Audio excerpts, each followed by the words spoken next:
La Belle et le Futé. Il y a fort longtemps, dans un royaume lointain bordé par la savane et les montagnes dorées, vivait une jeune fille nommée Nia, reconnue pour sa grande beauté. Mais ce n'était pas son seul atout. Elle était aussi intelligente et rusée. Son père, le chef du village, savait qu'elle ne se contenterait pas d'un mari ordinaire. Dans un village voisin vivait Kuma, un jeune homme pauvre mais plein d'ingéniosité. Il était surnommé le Futé parce qu'il trouvait toujours des solutions aux problèmes les plus compliqués. Un jour, le roi du royaume annonça qu'il donnerait la main de sa fille à celui qui réussirait 3 épreuves d'intelligence et de bravoure. De nombreux prétendants se présentèrent, mais tous échouèrent. Kuma, malgré sa pauvreté, décida de tenter sa chance. Première épreuve, la jarre sans ouverture.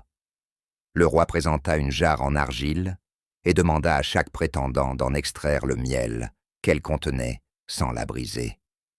Kuma observa attentivement l'objet, puis il le plongea dans l'eau d'une rivière. L'eau s'infiltra par les minuscules fissures et fit flotter le miel à la surface. Le roi fut impressionné. Deuxième épreuve, l'oiseau muet. Le roi apporta un perroquet silencieux et demanda à Kuma de le faire parler. Plutôt que de forcer l'animal, Kuma imita les cris d'un oiseau en détresse. Intrigué, le perroquet finit par répondre en répétant ses sons. Troisième épreuve, la sagesse du cœur. Enfin, le roi posa une dernière question. Qu'est-ce qui est plus précieux que l'or? Tous les prétendants parlèrent de richesse, de pouvoir.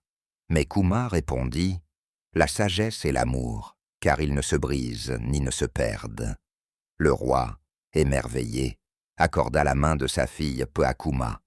Nia, heureuse d'épouser un homme aussi rusé qu'elle, devint une reine respectée.